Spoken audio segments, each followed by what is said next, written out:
ইয়াহসাবু আন্না মালাহু আখলাদা এর তাফসিরে আসি, তাওয়াল আল মালু আমলাহু, তার ধন সম্পদ তার নিরাশা বাড়াবে। ওয়ামান্নাহুল আমানিয়াল বাঈদা, এটা তাকে কিছু অলিক কল্পনা দিবে যা বাস্তবতা থেকে অনেক দূরে, ততক্ষণ পর্যন্ত যতক্ষণ না সে নিজেকে গভীরভাবে উদাসীন করে তোলে এবং তার মিথ্যা আশাকে প্রলম্বিত করে।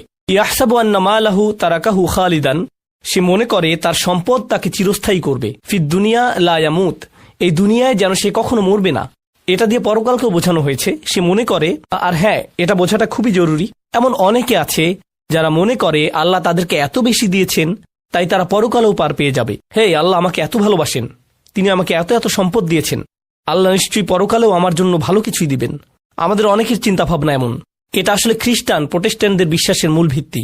তারা আপনাকে বলবে গড চান যেন আপনি প্রমোশন পান, তিনি চান যেন আপনি বেশি বেশি টাকা কামাতে পারেন, তিনি চান যেন আপনি লোনটা পান, কারণ তিনি আপনাকে ভালোবাসেন। বেশি টাকা কামানো মানে আল্লাহ আপনাকে ভালোবাসেন। এই নিয়ে একটা ঘটনা কোরআনে সূরা কাহফে বর্ণিত হয়েছে। সে ভেবেছে যেহেতু তার বাগানটা বেশি সুন্দর, সেহেতু অমা আযুন্নুস সাআতা কাইমাতান, আমার মনে হয় না কিয়ামতে আমার আর কোনো সমস্যা হবে। ওয়ালা ইরুদিতু ইলা রাব্বি, যদি কখনো আমার পালনকর্তার কাছে আমাকে পৌঁছে দেয়া হয়, লা আজিদান্না খায়রাম মিনহা মুনকালাবা, তবে সেখানে এর চাইতে উৎকৃষ্ট কিছু পাবো। আল্লাহ আমাকে শুধু দুনিয়ায় ধন সম্পদ দিবেন না, আখিরাতেও দিবেন। তুমি এখানে গরিব আছো, সেখানেও গরিব থাকবে। এটাই ছিল চিন্তা ভাবনা। বলে রাখি, দুর্ভাগ্যবশত এমন মানসিকতা, বিশ্বাস করুন বা না করুন, আমাদের অনেক মুসলিম ভাইদের মধ্যে ঢুকে গেছে। তারা ভাবে আল্লাহ আমাকে অনেক বেশি ভালোবাসেন, আমাদের থাকার জন্য সুন্দর বাড়ি আছে, ভালো চাকরি আছে, বড় ব্যবসা আছে, পরিষ্কারভাবে বোঝা যাচ্ছে আল্লাহ আমাকে ভালোবাসেন, তিনি আমার মধ্যে এমন কিছু পেয়েছেন যা অন্যদের মধ্যে পাননি। তাহলে আর চিন্তা কি, আল্লাহ আমার সাথেই আছেন। আসলে যেগুলোর জন্য আপনি আল্লাহকে ধন্যবাদ দিচ্ছেন, প্রকৃতপক্ষে এগুলো মূলত একটা পরীক্ষা। কিছু মানুষের জন্য দারিদ্র্য হচ্ছে পরীক্ষা, আর কিছু মানুষের জন্য ধন সম্পদ হচ্ছে পরীক্ষা। দুটোই পরীক্ষা, কোনোটাই আসলে কাউকে কারো চেয়ে এগিয়ে রাখে না। তাই আমি বলছি না যে ধনীদের জন্য পরীক্ষা বেশি আর গরিবরা কম পরীক্ষায় আছে। আমাদেরকে বুঝতে হবে যে দুটোই পরীক্ষা, দুটো অবস্থায় আসলে পরীক্ষা। আল্লাহ আমাদেরকে এই পরীক্ষাকে অনুধাবন করার শক্তি দিন এবং আমাদেরকে এমন একটি জীবন দিন যেন আমরা এই পরীক্ষায় উত্তীর্ণ হতে পারি। ওয়ালাম আন্না আখলাদাহু ও খালাদাহু বিমান ওয়াহিদা, শাওকানি বলেছেন এখানে আখলাদা ও খালাদা শব্দ দুটির অর্থ একই। সুম্মা ফিত তাফসির উজুহু আহাদুহা, কিন্তু তাফসিরে এগুলোকে আলাদাভাবে অর্থ করা হয়েছে।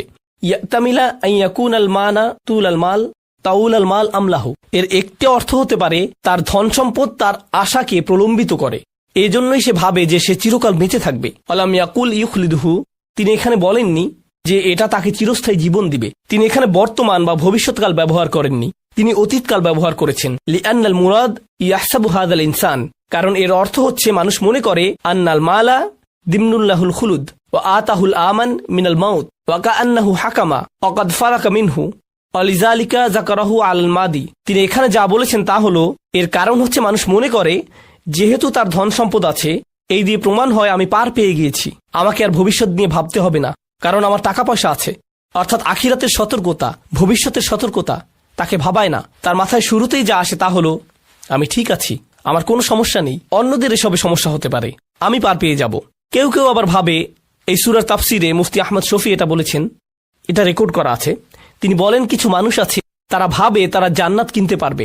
যখন তাদেরকে সতর্ক করা হয় তারা ভাবে আমার তো অনেক টাকা, যদিও আমি আল্লাহর হুকুম মানছি না, তবে আমি এর একটা ব্যবস্থা করে ফেলবো।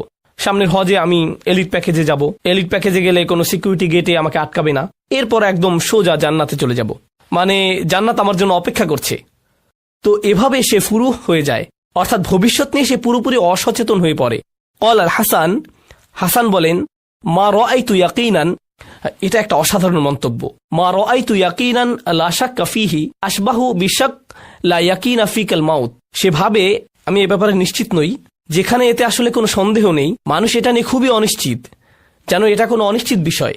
এটা এমন একটি বিষয় যা অবশ্যই ঘটবে, এতে কোনো সন্দেহ নেই। আর মানুষ মনে করে যেন এটা কোনো অনিশ্চিত বিষয়, কখনো ঘটবে না, তারা এটা নিয়ে সন্দেহ করে। সুবহানাল্লাহ। আহাব্বাল মাল হুব্বান শাদীদান, এটা হচ্ছে আয়াতের আরেকটি অর্থ। সম্পদের প্রতি তাদের ভালোবাসা হলো তীব্র ভালোবাসা। হাত্তা তাকাদা আন্নাহু ইন ইনতাকাসা মালিল আমুত, যতক্ষণ না সে ভাবে যে আমার সম্পদ শেষ হয়ে গেলে আমি শেষ হয়ে যাব। ফালিযালিকা ইয়াহফিদুহু মিনান নুকসান ইয়াবকা হাইয়ান, তাই সে তার সম্পদ রক্ষা করে যাতে সে বাঁচতে পারে। ওয়া হাযা গায়রু বাঈদ মিন ইতিকাদিল বাখিল, একজন কৃপণ বা লোভীর মতোই তার চিন্তা ভাবনা বা বিশ্বাস। আন্না হাযা তারিদ বিল আমালিস সালিহ, এটা হচ্ছে ভালো কাজের বিপরীত।